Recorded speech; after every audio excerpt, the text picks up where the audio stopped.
ملا سورلنډي څنګه او په کومو ښځو جنسي تیری کول او بیا یې څنګه لوس فلمونه ترې ډکول. په دې ویډیو کې له تاسو سره د ملا سورلنډي ټول هغه حیرانونکي رازونه شریکوم چې په اورېدو به یې حیران شئ. که غواړئ چې ځان په دې حیرانونکو رازونو پوه کړئ نو ویډیو تر اخره وګورئ. په سلامونو او نیکو هیلو مو هرکلی کوم. د جومات ملا په سلګونو ښځو جنسي تیری کړی دی او بیا یې له همدغو ښځو څخه لوس فلمونه ډک کړي دي.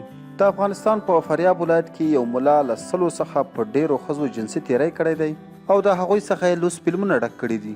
دغه ملا د فاریاب ولایت جمشیدي کلي اوسیدونکی دی چې خپل نوم یې رسول خواجه او مشهور د ملا رسول لنډي په نوم دی. ملا رسول لنډي په خپل ولایت کې په یو جومات کې د کوډو تعویضونو یو دفتر درلود چې د اولاد نه پیدا کولو په ګډون یو شمېر نورو مسایلو لپاره به ښځو ته تعویضونه لیکل.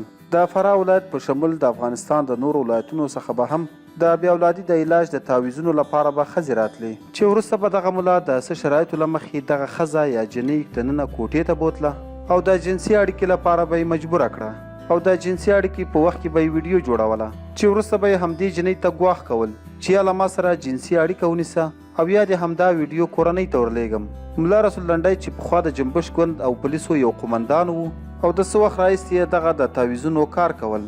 د فاریاب ولایت یو تن اوسیدونکي پښتون ټایم ته ویلي او خپل بدماشان یې درلودو. د ناتایید شویو رپورونو له مخې ویل کېږي چې دغه ملا پولیسو هم نیولی و او خپل جرم یې هم منلی و. په سوشل میډیا کې د دغه ملا یو شمېر جنسي ویډیوګانې هم خپرې شوې او هره ورځ به یې یوه نوې ویډیو راتلله.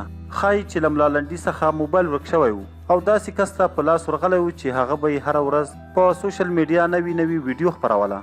په افغانستان او پاکستان کې اوس هم 95% خلک په ملا سورلنډي باندې لکه د پرښتې باور لري.